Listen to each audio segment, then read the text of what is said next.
అప్పుడు ఆ కుసుమశ్రేష్ఠి గారు ఇలా అంటున్నాడు, నేను చెప్పేది కొంచెం శాంతంగా వినండి, మీకే అర్థమవుతుంది.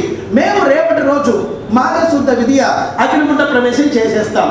ఆ రెండవ రోజున అనుకున్న మాట ప్రకారంగా రాజు పెళ్లికి వస్తాడు పెనుగొండకి. ఉన్నారా?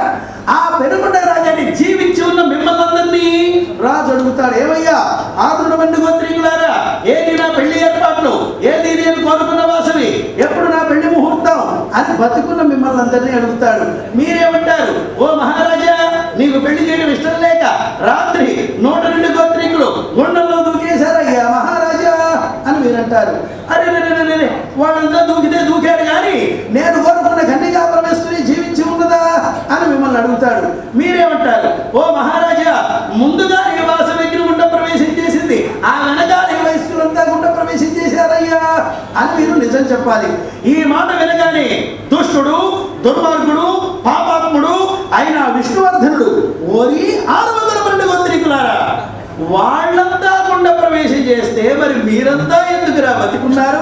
ఈ సాగు కబురు నాకు చెప్పడానికా అని ఇంత పెద్ద ఖడ్గం తీసుకొని దొరికిన వాళ్ళని దొరికినట్టుగా నరికి పారేస్తారు.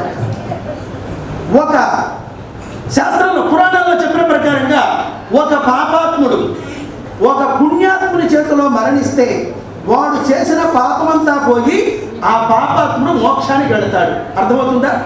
ఒక పుణ్యాత్ముడు తాను ఎంత పుణ్యం చేసినా ఒక పాపాత్ముని చేతిలో మరణిస్తే వాడు చేసిన పుణ్యమంతా పోయి ఆ పుణ్యాత్ముడు నరకానికి వెళతాడు. ఉదాహరణకి హిరణ్యాక్షుడు, హిరణ్యకశిపుడు, కంసుడు, శిశుపాలుడు మహాపాపాత్ములు అయినా భగవంతుని చేతిలో మరణించి వాళ్ళు సరాసరి భగవంతుల్లోనే లీనమైపోయినారు.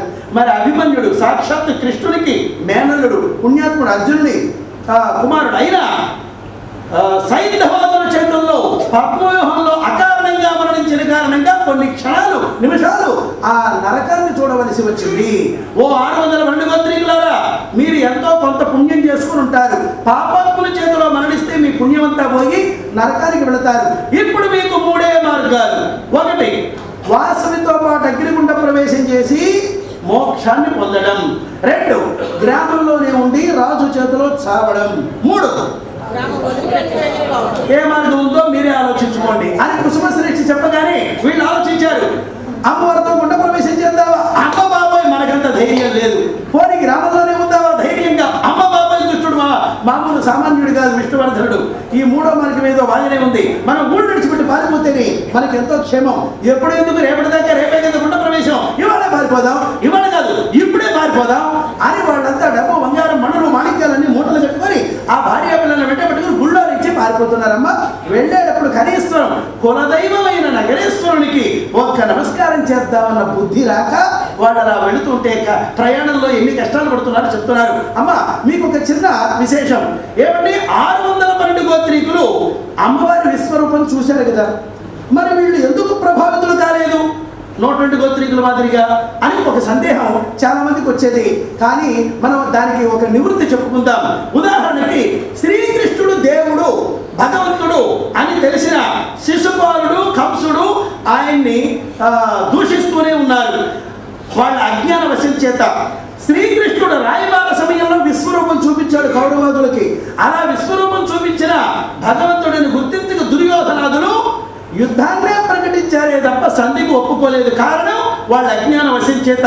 శ్రీరాముడు భగవంతుడని తెలిసి కూడా రావణాసురుడు యుద్ధాన్నే ప్రకటించాడే గాని ఆయన సంధికి ఒప్పుకోలేదు, సీతామాతను తెచ్చివ్వలేదు. కారణం ఆయన అజ్ఞాన వశం చేత. సీతాదేవి దేవతని తెలిసి కూడా రావణాసురుడు ఎత్తుకొచ్చే లంకలో బంధించాడు. కారణం ఆయన అజ్ఞాన వశం చేత.